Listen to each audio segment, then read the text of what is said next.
Understanding, on Cloud 10, Unveiling Idiomatic Expressions in English.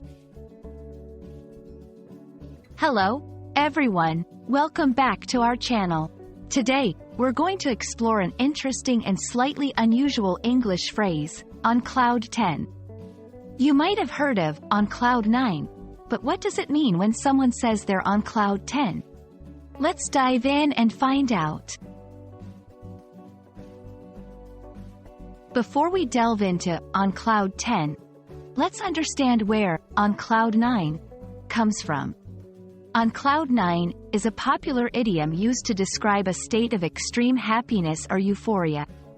It's believed that this phrase originated from the classifications of clouds by the U.S. Weather Bureau in the 1950s, where Cloud 9 denotes the highest cloud.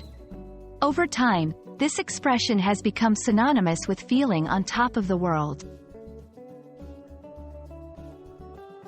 So, where does on Cloud 10 fit into this? On Cloud 10 is a less common variation of on Cloud 9.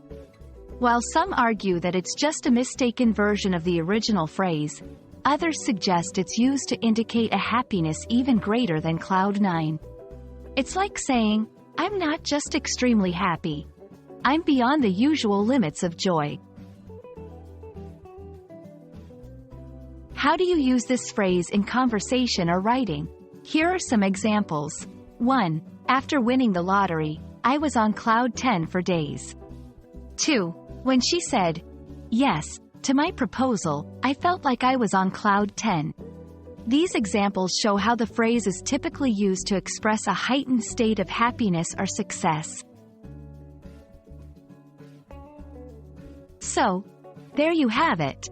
On Cloud 10 might not be as well known as on Cloud 9, but it's certainly an interesting twist on a classic idiom. We hope this video helps you understand and use this phrase more confidently. Remember, language is always evolving, and idioms like these make it colorful and fun. Keep learning and stay curious. See you in our next video.